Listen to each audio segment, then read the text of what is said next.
Welcome to The Weekly. I'm Jeremy. I'm Chris. This week on The Weekly, for headlines, we have Games Workshop going to Kickstarter and the Dragonlance authors suing Wizards of the Coast. Interesting. And for our topic this week, I thought we would discuss horror games on the tabletop. So how to play a horror setting or how to create that atmosphere while avoiding the Joker that's going to be breaking the mood. Ooh, easy answer to that one. Start with the first topic. So Games Workshop has announced that if you've got a strong vision of something you want to produce using our imagery and have a sound plan to make it a reality, then the people to talk to are our licensing department. So Games Workshop released that statement, and so now they are open to companies in a similar way that they were doing with games, where they're pretty free with the licensing. For video games? Yeah, for video games. So mobile and video games, a lot of trash kind of shovelware. Really? There's a lot of really random little casual games and odd stuff that just flooded out. It's gotten a lot better. I think they've gotten a little bit more discerning about who they're giving licenses to, and they've had more successes. Right. Now they're going to do the same thing with merchandise or things related to Warhammer that are going to then be allowed to crowdfund on Kickstarter. How related? I'm wondering. Well, the first one that we've seen is a Acadian Imperial Guard, similar to the Bandai, like maybe 12-inch kind of dolls. That figure. So very detailed Imperial Guard. Like the big action figure? Yeah, kind of like I don't know if it's posable or if it's a statue, but it's a very detailed Acadian Guard. And they've already done this on the website where they're licensing for like coffee mugs and t-shirts and things, going to third parties to fulfill those. So this is maybe another extension of expanding their brand. But seeing Games Workshop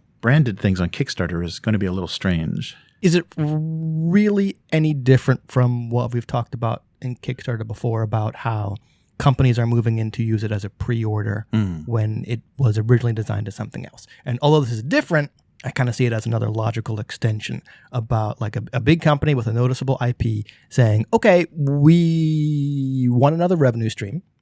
We maybe don't have the ability to produce these other third-party things or no desire to invest money in being able to produce these third-party things. Letting other people do that will get us money from them having to buy the IP license. Yeah, that's right. Just having people pitch them ideas and they saying yay or nay. And then those companies not even, all they have to spend money on is the pitch. Yep. And then they crowdfund for the, So it's kind of sets Games Workshop up where, the other companies don't really have to invest anything or don't really have to be all that big because they're going to crowdfund it. Mm-hmm. Yeah, so it's a weird move. And we're seeing a lot of that, though. A lot of board game companies, there's so many licensed, basically video games or mobile game IPs that are now making a transition into board games. So there's a lot of Kickstarter board games that are based on video games and properties that, are kind of an odd conversion. One of my popular phrases on the podcast is, from a business standpoint, it makes sense. Because if you already have the audience for these little mobile games or IP from video games, you're appealing to two different audiences. People who already know the property from whatever it's from and people who are interested in board games. And you have a lot lower a hurdle for getting somebody to pledge when they already know the property. They see some little minis and like, oh, wow, they made miniatures of these characters from the game. And it's a pretty easy sell. You just like, movie sequels and movie reboots. You've got that familiar title that people know. So you get them in the theater and get them to pledge the basic. Not exactly the same thing, but I think I've seen either news for or a Kickstarter for a Monster Hunter, the Capcom franchise Monster Hunter board game. And it even kind of sucked me in because I'm like, you know what? Based on the old Fantasy Flight StarCraft game, where I was like, I don't know how you're going to translate StarCraft into a board game. Oh, right. And then being as impressed as I was and how, while the mechanics were different, it still felt like StarCraft. I actually looked at that Monster Hunter game. It's like, I am mildly interested. I'm probably not going to pledge because I just can't. And like the big models, like, a 28 centimeter, scale Rathlos model. I'm like, looks cool. Not appealing to me because where am I going to store that damn thing? Anecdotal evidence where doing something like that gets people who are aware of the property interested in possibly backing your product. Right. Yeah. And there's a Monster Hunter movie coming out. Did you see the Mila Jovovich, the husband and wife team that brought us all of those Resident Evil films? You know what? Now that you mention it again, I heard about it and immediately said it's going to be trash. Yes. And then forgot about it, which is why my long silence there. Yeah. It's calling it now. It's not going to be good. Right. Well, they've already, the trailer already showed a Humvee going through into an alternate dimension. It's all like soldiers in the desert fighting monsters. The funny thing is, though, I mean, Games Workshop is like there's no risk involved. They're just greenlighting things. Unlike what Hasbro was doing, where they're creating their own kind of crowdfunding platform. Oh, yeah. That HasLabs thing. Yeah. Maybe if there's a lot of success with those things, Games Workshop may even consider that someday, like trying to crowdfund their own stuff. Because things that aren't, they're marginally popular. Yeah. I don't know. Maybe it's not respect, but I at least appreciate companies knowing what they're good at. And kind of knowing what they're not. And so I don't think Games Workshop has the infrastructure to make its own crowdfunding site. And then they can't even make an app. Yeah. Stick to what you're good at. Miniatures and overpriced war games. Right. And our other headline this week, the Dragonlance authors are suing Wizards of the Coast. So authors Tracy Hickman and Margaret Weiss are suing Wizards of the Coast for breach of contract. So according to the court documents, so they were hired, prepared the licensing, did a contract for a new trilogy of novels to kind of complete their Dragonlance which run. I've never read. Yeah, I started to read one and then said, there's a lot better books I should be reading in the kind of, in this genre that aren't Dungeons and Dragons. Never got into but I know that's, that is. It seems to be a fairly popular setting for the Dungeons and Dragons tabletop role-playing game. Right. But yeah. And so they are seeking $10 million Ouch. for this breach of contract because they had already submitted a draft or two, I think, of the first novel. And so they've already committed time to this and probably already, turned down other work in preparation for this. So, of course, Dragonlance was developed by the original TSR publishers in the 80s. The novelizations kicked off in 1984 with the publication of Dragons of Autumn Twilight. And the original trilogy also included Dragons of Winternight and Dragons of Spring Dawning. So I guess we got a seasonal theme. Yeah. Summer Afternoon was the one that's missing? I don't know. A lot of things came from that. A lot of new races and things in the setting. Everyone's favorite, the Kender. Right. Yeah. So that's a little bit of what they were talking about. And so that may be, according to the court documents, that seems like what Wizards of the Coast is doing is they've already kind of stepped in it a few times with their handling of both Magic and D&D. Okay. So they're just trying to avoid anything problematic that might be in Dragonlance. There was an editor that was probably that maybe was a little overzealous in trying to make this a very safe release. And I think things just fell apart. Okay, so what I'm picking up, and I think what I've seen online, is worried about kind of reactions to this new series of novel. And I guess Wizards trying to sort of clean up its image based on sort of past missteps, especially when it comes to like diversity and stuff. Right. Someone looked at this and said, no. I think certain elements of it, because there were certain things like love potions and the portrayals of some of the races that they're like, we know there's going to be a reaction to this. Can we change that? And it was maybe too integral to the plot. Okay. And so there was a little conflict. So from the filing done by the authors, at nearly the exact same time from our termination, and they were terminated August 13th, Wizards informed them that they would not be approving any more drafts. The defendant embroiled, so defendant being Wizards, was embroiled in a series of embarrassing public disputes whereby its non-Dragonlance publications were excoriated for racism and sexism. Moreover, the company itself was vilified by well-publicized allegations of misogyny and racist hiring and employment practices with respect to the artists and employees unrelated to Dragonlance. So the plaintiff creators are informed and believe, based on this is all legalese. Based on the decision that was made jointly by the defendant and its parent company Hasbro to deflect any possible criticism of further public outcry regarding the defendant's other properties by effectively killing the Dragonlance deal. Right. Okay. And now that I've heard that, because I had kind of been on the periphery of this, and I saw someone mention, it kind of seems like Weiss and Hickman are saying, hey, Wizards is trying to like clean up their image, and so they canceled our book because it would hurt their image. Whereas like, why would you sue a company over that? Like, I understand losing work and kind of turning down other work and maybe that, but your reasoning sounds like you're saying, because there were problematic elements in our stuff, our employer said they didn't want the book after being called to task on other problematic stuff. Right. It's kind of like, that's what you want to say? That's it? Saying, yeah. And I saw someone else online say, like, it seems like for once, Watsi and Hasbro kind of possibly did the right thing. Oh, interesting. Yeah, and it seems like, because this, from what I've heard, this sort of corresponded with a release of the 5e version of the Dragonlance setting. Okay. So updated setting, and now they're realizing that so much of their old material is not going to play well, and they're going to have to kind of go through it and, put warnings and do the kind of editing and things they've been doing recently. So they just gave up the whole idea, and is maybe part of a trend of Wizards of the Coast with D&D is moving away from settings. because that would help them. Because I heard an interesting argument online that said releasing settings is difficult because as you keep supporting those settings, you're limiting the audience. So if somebody's playing Dragonlance or somebody's playing Greyhawk or somebody's playing Forgotten Realms, and you release a book for that, that's you're losing everybody else that's playing other settings. So it's only groups and people that are involved. So if you release kind of setting neutral stuff that's very wide and just supporting like the kind of collections that they've been doing more recently of updating rules, adding spells and subclasses and things, then everyone will buy it. Right. Okay. So so marketing wise, they're probably thinking that way. And if they're getting all of this heat from things that played well in the 80s that they can't now. Yeah, they can't now. Interesting, because I buy that argument. I don't know if WotC is going along with it because obviously I don't work for WotC.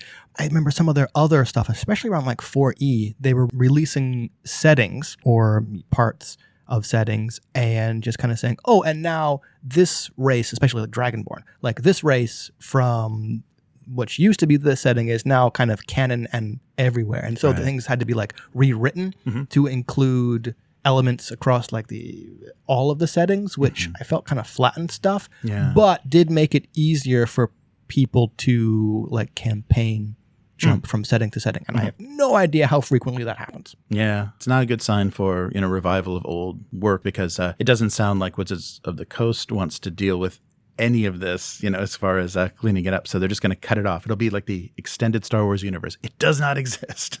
Well, okay, when you put it that way. I have never read any of the expanded universe stuff. I have no desire to. So are we losing all that much? So WotC said, we are not moving toward breach of contract, but we will not be approving any further drafts. So they are not canceling anything, but they're saying that we are not in breach of contract. We are just kind of stonewalling them. That's the result of this, is they're saying, because this fell apart, it was done Wizards of the Coast, publisher, and the licensing department all working together to get this going. So we don't want a new trilogy. And basically that means all the stories and outlines and everything that was previously developed is just going to be locked away forever. Right. We're never going to see this. Yeah, it's never going to surface. That also might mean that they could bring in, once they figured out what they don't like about the setting or what they want, what they don't want to market, they could bring in a third party, like an unofficial, like a non-official author Dragonlance. So because they own it. I suppose they could do that. So a little odd. Yeah. Not, of course, like not exactly the same thing, but people are getting their Cortex Prime RPG handbooks. And I have 2 copies, one of which is a comp copy because I have a Spotlight that it hasn't come out yet, but a Spotlight is kind of like a setting, right? And my contract was to write something, and I went through like the first round of edits, but wasn't able to finish the first round of edits. And so I handed it off to someone else, right? So I don't know what the final product is going to look like. Hopefully it'll be kind of close to whatever I submitted. But I also understand that I fulfilled my part of the deal, and it's now owned kind of by someone else. And so whatever they do with it is kind of up to them because it's theirs now. So even though I'm sure this is much bigger for Weiss and Hickman, isn't that kind of the nature of being a freelancer a little bit? Where it's we produced this for you up to our contract and it's now yours, and kind of whatever you end up doing with it. Yeah. As long as I've compensated you for it. Yeah. So I'm curious what that $10 million, because the contract wasn't for $10 million. I'm sure it wasn't. And unless they really expected those novels to sell. Yeah, really. And I kind of understand suing for lost work and turning down other opportunities because you wrote this. Was that worth $10 million? Yeah. And the fact that they're including all of the kind of political and social media trouble that Hasbro and WotC are having is a little odd to bring that up in a court filing. So we'll see. We'll see how that plays. And that might set precedent for other future kind of business maneuvers because if it favors the big guys in this, then everyone's going to be in trouble. I don't like the fact that I then had to go on record kind of defending WotC and Hasbro. You did. And I'm going to. I'm not happy about that. So thanks a lot, Dragonlance authors. Okay, so moving on to our topic for this week, we're talking about horror on the tabletop. So horror in a tabletop role-playing game. What's been your experience so far? Well, the interesting thing about that is almost any setting, any system, any campaign can have horror elements. Yeah. I mean, dungeon crawling can be very horrific, and our Alien game has a lot of horror elements to it. I mean, that keeps coming up, and even Monster Hearts. Yeah. As much as it, teen high school romance, it can be pretty horrific because of the monster nature of the characters. For me, one of the big distinctions between kind of a different type of game and a horror game is how much power the protagonists have. Mm-hmm. Because, as you mentioned, like dungeon crawling or D&D, you're playing heroes, right? You're very capable. And so even things that are scary, your characters are expected to be able to deal with them. Right. Which is, I think, why it doesn't skew towards horror. Mm-hmm. Where it does skew towards horror is the protagonists are largely powerless. Like, for example, I guess a good example is like the Aliens game we played. Similar to the Alien movie, the characters are vastly out of their element and don't really have the tools to be able to be on a level footing with what's going on. Right. And knowing that, I think, is what makes it a horror game. That is how you would make kind of any tabletop game a horror game, and why I think horror is a genre of game that's not for everybody, you really should spring on your players. Yes. Because it can be a whole lot of no fun to have kind of not ineffective, but vastly outclassed characters. Right. It is an interesting problem to solve. I think there's fun ways to play in that, but you're right. It can't be something you surprise characters with. Basically the types of horror. So there's, survival horror, which I think, Alien, or a lot of the things where you're dealing with something unexpected and you have limited resources and limited ways to fight it. So you're not heroic characters. You're not well equipped. You don't know what you're getting into. And then psychological horror, gothic horror. And cosmic horror. So to play gothic horror, if my paperback novels have taught me anything, you're a woman in a flimsy dress at night running away from a big old brooding manor. Right. Because that's like the classic gothic horror novel cover. Yeah. Right.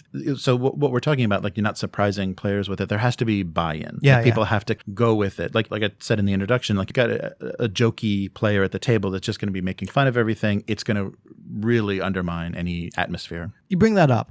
And yes, a player who's going to constantly joke can ruin the atmosphere. However, I think telling jokes and lightening the mood is a natural reaction to kind of horror and feeling uncomfortable, and why horror movies, which I'm kind of coming around to, have those jump scares that then turn out to be a cat or something not scary, or the characters bump into each other, whatever. Because if it's just all scary all the time, it's not fun. Right. Yeah, that's true. So there's certain games you're going to go into, like Call of Cthulhu or the Alien RPG, where there's horror elements. You're going to be encountering things, and that atmosphere is going to be part of it. If you are making characters specifically to be dealing with that, or that are going to do that, maybe you aren't going to be so attached to them as you would have been with something in a campaign that you want to see them build up, because they're going to be confronted with sanity rules or or instant death. Yeah, I think having expendable or disposable characters does a little bit take that away, because the players, like, not wanting their characters to die, I think is an important part of that. I think, or the buy-in. I think. Yeah. You definitely have to buy in, and I guess the flip side of that is having characters are going to be disposable, unless you're running like some kind of meat grinder, where the fun is watching these characters get chewed up, which can be. Yeah. You do need to have some attachment to the characters. Otherwise, it's not going to matter when you feed them into the meat grinder. Right. And you might just make stupid decisions. Yeah, exactly. Yeah. I think Trophy, which can be a horror game. Trophy is often described as play to lose, where I think the buy-in and the enjoyment of that game is, okay, we know our characters are largely going to be fucked. Right. That's not the question. The question is how they get there, and kind of watching them get there. That can be a type of horror game, and I think that can be important buy-in to making a character you not necessarily like, but kind of want to see on screen, right? And kind of want to see them, how they get to this point. Because the last game of Trophy I played at one of the Jig RPG days, they were a horrible person. And that was a snap decision I made. And so I'm not going to say a character you like, because no, I don't like this character, but I'm interested in seeing what they do when confronted with these things. Yeah. So do you think a one-shot or kind of a campaign works better with horror? I guess the benefit of a one-shot is you can kind of throw everything in that session. And by throw everything, I mean throw everything at the characters, and not have to pull back.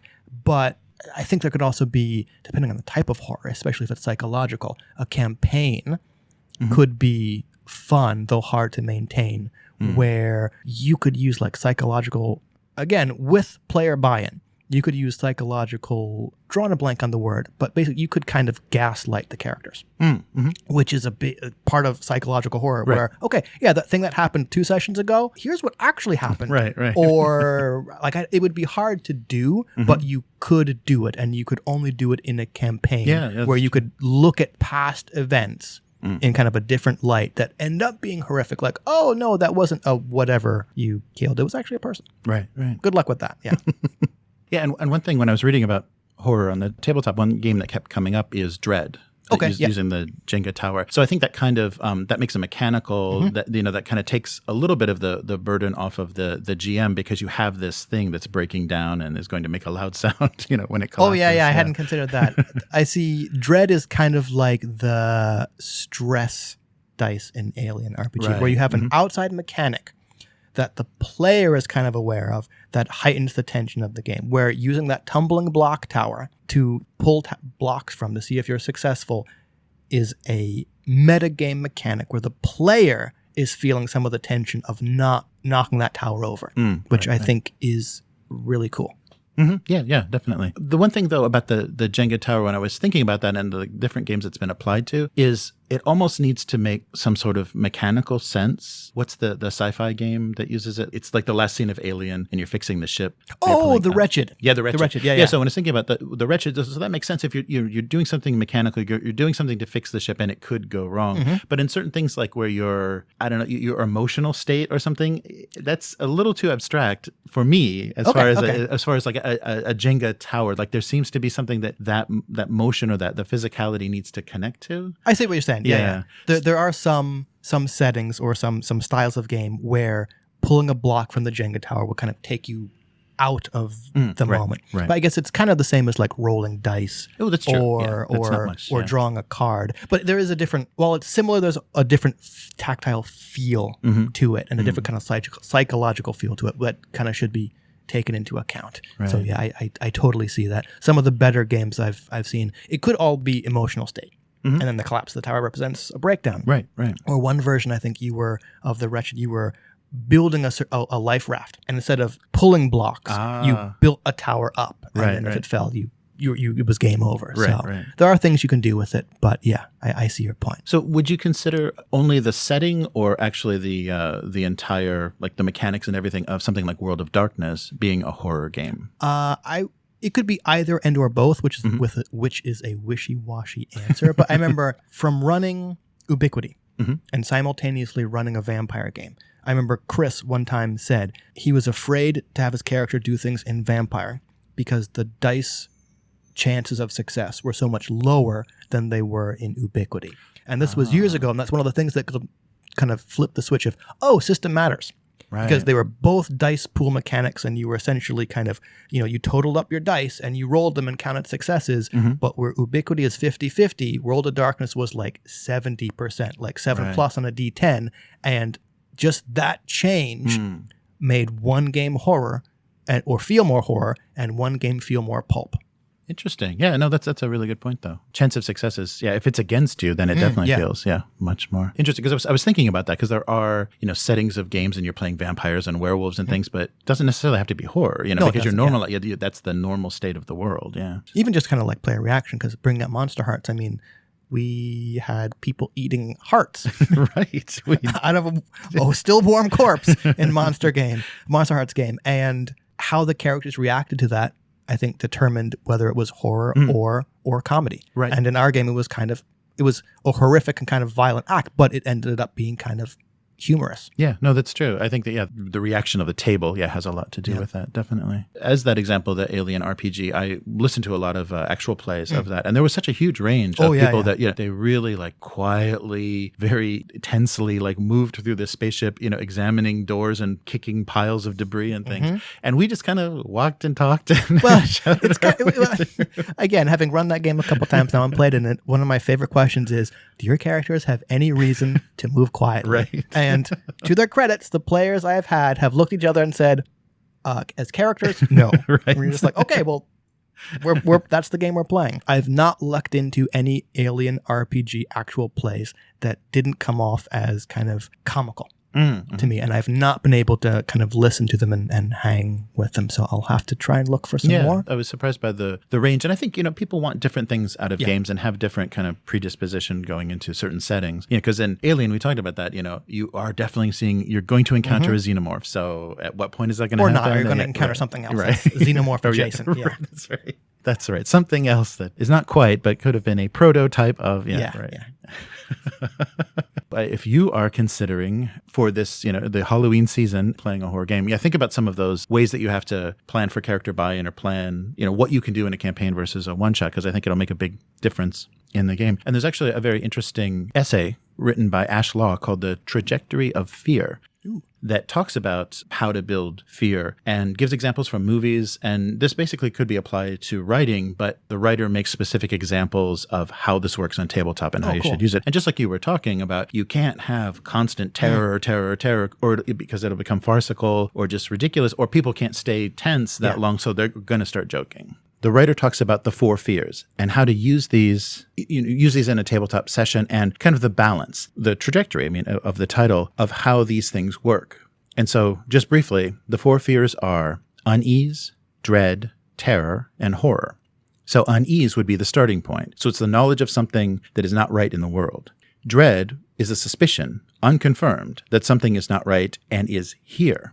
It is more immediate and more focused than unease. Terror is the most powerful type of fear because of its immediacy. Terror is the sure knowledge that something terrible is imminent and that the danger is here but has not yet been revealed.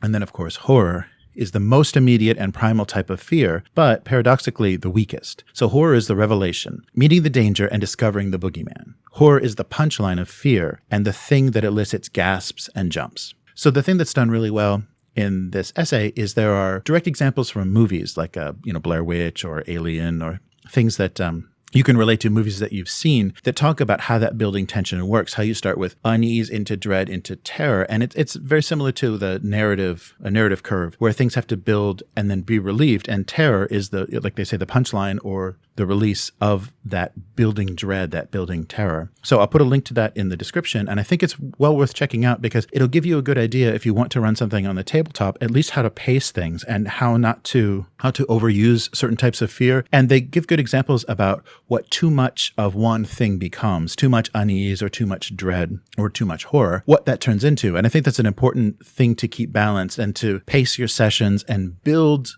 and then release and then continue to keep the players uneasy, continue that state so that you can, build to terror again. That was a very good way to analyze how horror works and specifically applying it to the tabletop. So as we said, with all the different settings, types of characters or types of games you can play, you still have to orchestrate how the tension works in the game and how things build and how things are released so that you don't try to sustain something for too long and then it kind of breaks down or loses its effectiveness. So take a look at that in the description. That's Trajectory of Fear by Ash Law. So where can people find you? On Twitter, as always, where I am going through Tamsin Muir's Harrow the Ninth. No spoilers, because I'm still going through it. But yeah, that's Hivemind, HYVEMYND, which interspersed with parroting tweets too. So just ignore those if you want to. If you'd like to support the weekly, please visit idleredhands.com. You can support us both on Patreon or with either recurring or one-time donation. So that's it for this week. We'll be back next week. Later, mortals. Bye.